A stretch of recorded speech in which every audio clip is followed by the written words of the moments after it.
très contente de vous retrouver avec une autre vidéo. Je vais parler comme ça aux nouveaux arrivants. Je vais vous dire 5 choses que vous devez faire lorsque vous arrivez au Canada. C'est qu'il y a des gens parfois qui arrivent et qui sont tout seuls. Moi, j'ai peut-être eu la chance d'être venue et avec mes cousins, mes oncles qui ont pu me diriger. Fait qu'aujourd'hui, je vais vraiment parler aux gens là qui arrivent tout seuls, qui ne savent pas quoi faire, qui ne savent pas qu'est-ce qu'ils doivent commencer par faire. Fait qu'aujourd'hui, je vais vraiment dire 5 choses que vous devrez faire lorsque vous arrivez au Canada. Si tu veux savoir plus, si tu veux écouter ces conseils qui sont vraiment très précieux, parce que je pense que ton avenir dépend toujours de, ton avenir au Canada ou alors ton avenir dépend vraiment de qu'est-ce que tu fais au départ. Le départ compte vraiment pour beaucoup. Comme on dit souvent, celui qui t'accueille ou alors celui qui te dirige au Canada va vraiment impacter sur ta vie future au Canada. Fait aujourd'hui, je vais vous donner comme ça 5 conseils, les 5 choses que moi aussi j'ai faites pour réussir au Canada. Si tu veux savoir plus, écoute la vidéo jusqu'à la fin et on se retrouve après le générique.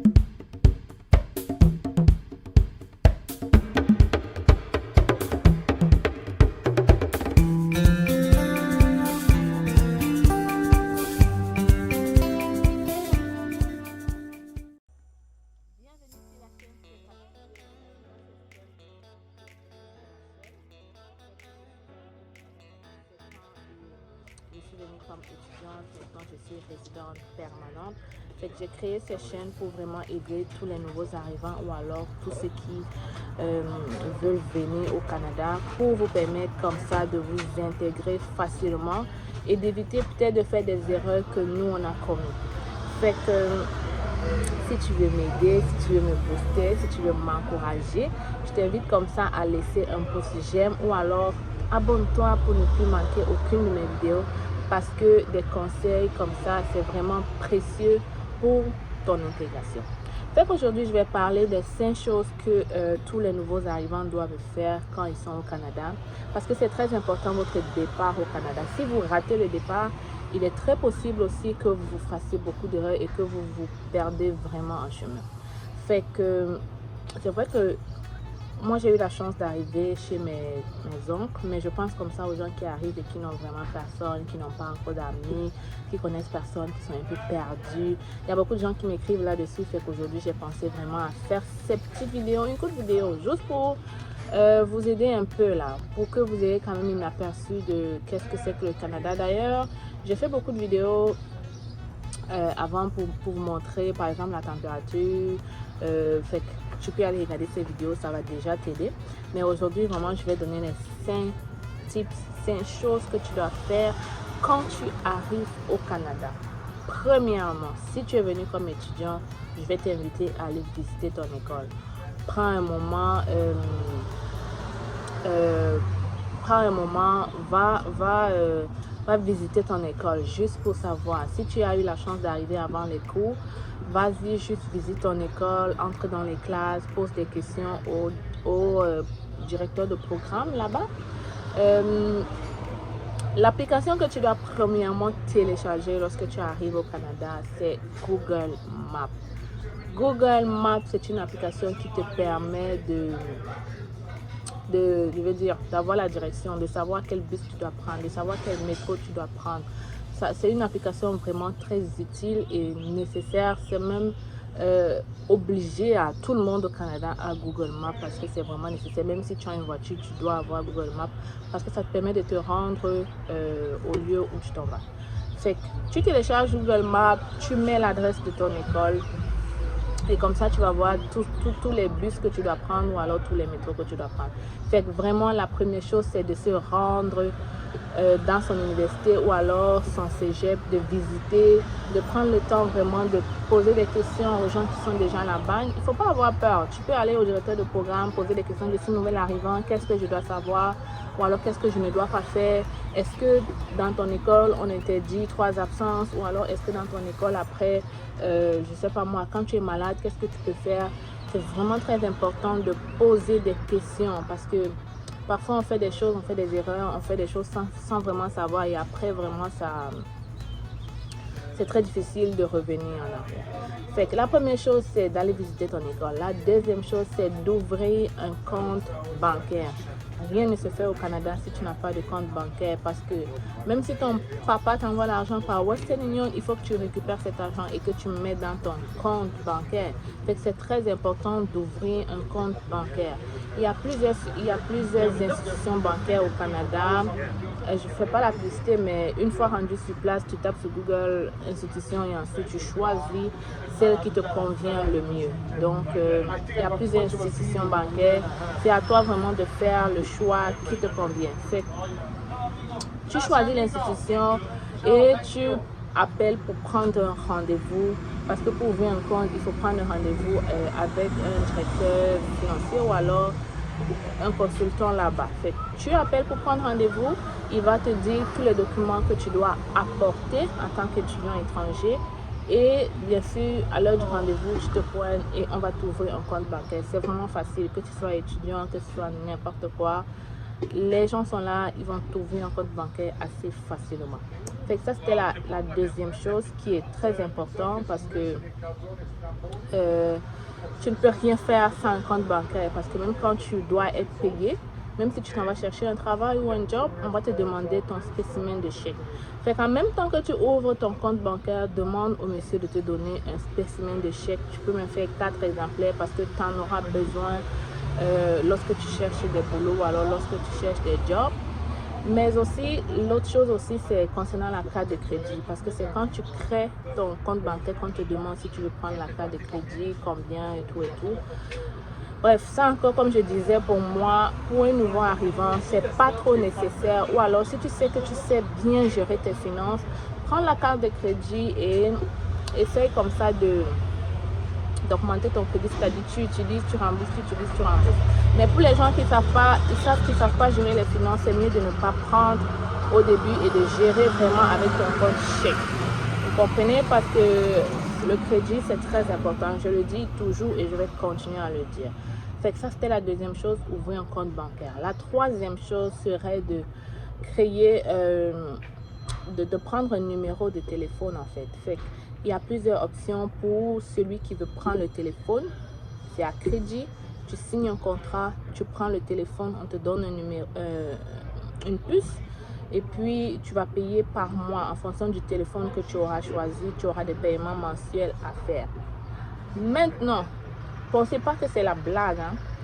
Les gens qui arrivent et qui veulent prendre un iPhone 14, sachez que c'est pas la blague. Si tu manques un paiement, 2, 3, 4, tu vas aller au recouvrement et comme ça, tu vas une fois de plus gâter ton crédit. Fait que si tu sais que tu n'as pas vraiment de moyens financiers, prends-toi un petit téléphone ou alors utilise ton téléphone que tu es venu avec si c'est toujours opérationnel.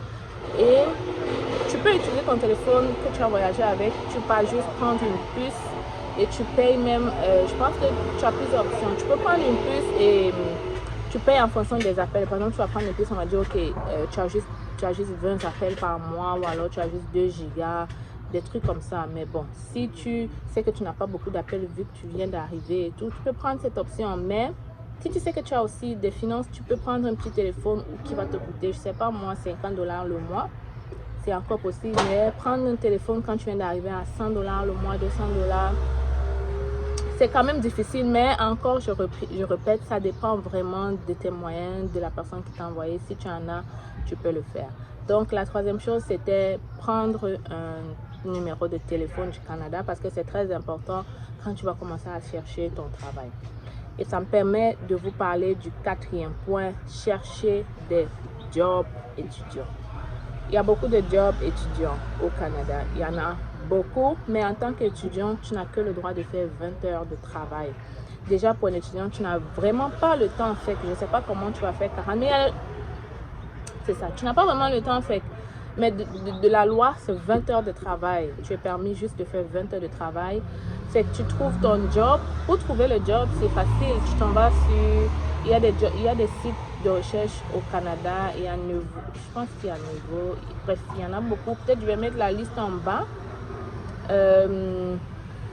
Tu tapes ton job de toute façon, hein, même si tu ne sais pas les sites, tu t'en vas, moi je dis toujours, il faut chercher. Tu t'en vas sur Google, tu tapes par exemple, il y a beaucoup le métier de service à la clientèle, genre pour tous ceux qui travaillent au dépanneur, tous ceux qui veulent travailler au McDonald's, tous ceux qui veulent travailler au Tim Hortons, bref, service à la clientèle, c'est vraiment pour les étudiants, quoi. Il y a même ceux qui travaillent au Marcy. Marcy, c'est en fait un magasin de nourriture, en fait. Si tu veux faire tes achats de nourriture, bref, si tu tapes service à la clientèle, job étudiant, les trucs comme ça, tu vas tomber vraiment sur des choses intéressantes.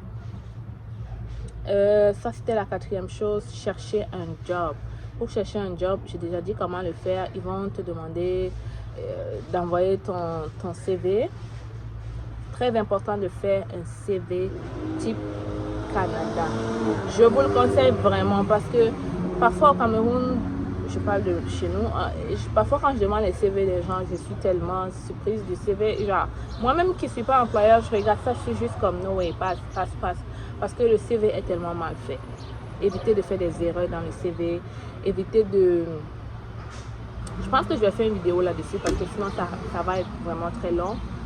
Je vais vraiment parler dans mon autre vidéo de recherche de job en tant qu'étudiant. En fait, je vais vraiment parler Je pense que je vais vraiment parler de ça dans mon autre vidéo parce que là, en vous parlant, je pense que c'est très important. Faire un CV. Donc, tu dois faire un CV type Canada et ensuite tu postules, tu envoies tes CV. Envoie au maximum de personnes que tu peux. Tu envoies tes CV et quelqu'un va sûrement te contacter. Fait que ma prochaine vidéo serait vraiment de parler de l'entrevue et du CV Canada. Si tu veux savoir plus, c'est le moment de t'abonner, comme ça tu ne manqueras pas cette vidéo. Donc ça c'était la quatrième chose. La cinquième chose, c'est de bien vous entourer. C'est la cinquième chose, mais pas la moindre. Bien vous entourer. Je ne vais pas vous mentir que ton entourage joue beaucoup sur ton avenir ou alors ça joue beaucoup sur tes décisions et sur les choix de ta vie. Quand tu t'entoures mal, au Canada, tu as tout ce que tu veux. Écoutez, surtout à Montréal où c'est une ville vraiment métropolitaine, c'est une ville pleine de vie. Si tu t'entoures mal, tu vas juste foncer en fait. Au Canada, si tu veux faire la vie, tu auras des gens qui vont t'accompagner dans cette lancée-là. Vous allez faire la vie ensemble. Si tu veux fréquenter, tu auras des gens qui vont t'accompagner et qui vont t'aider à fréquenter. C'est vraiment, il faut bien t'entourer. Il faut vraiment bien t'entourer. Les gens avec qui tu marches, dis-moi, on dit souvent, dis-moi avec qui tu marches, je te dirai qui tu es. Fait bien t'entourer pour avoir un meilleur avenir.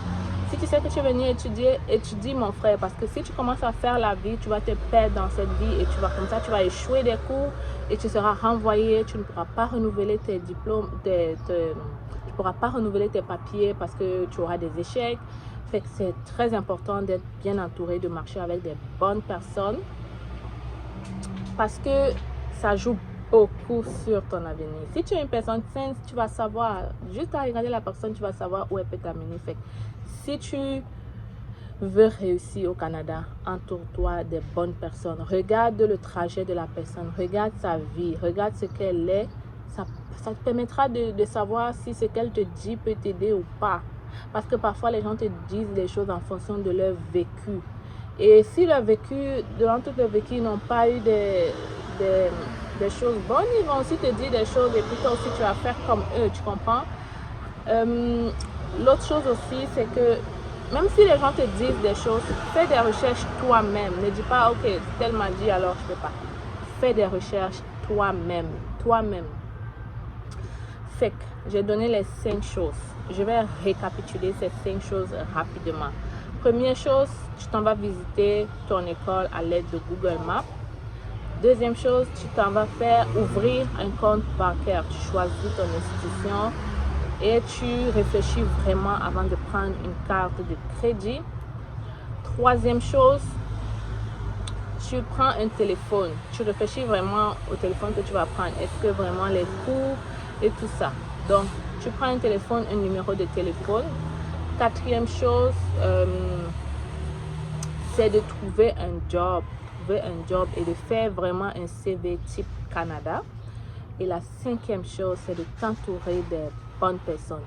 Ceci clôture la fin de cette vidéo. Si tu as aimé, si tu penses que ça va t'aider ou alors ça t'a aidé, si tu penses que ça va aider d'autres personnes, partage la vidéo. Et on se retrouve la semaine prochaine. Comme j'ai dit, je vais parler vraiment de l'entrevue et du comment faire un bon CV au Canada et comment se comporter lorsqu'on est en entrevue au Canada. Si vraiment tu veux savoir ça, abonne-toi et on se retrouve la semaine prochaine pour une autre vidéo.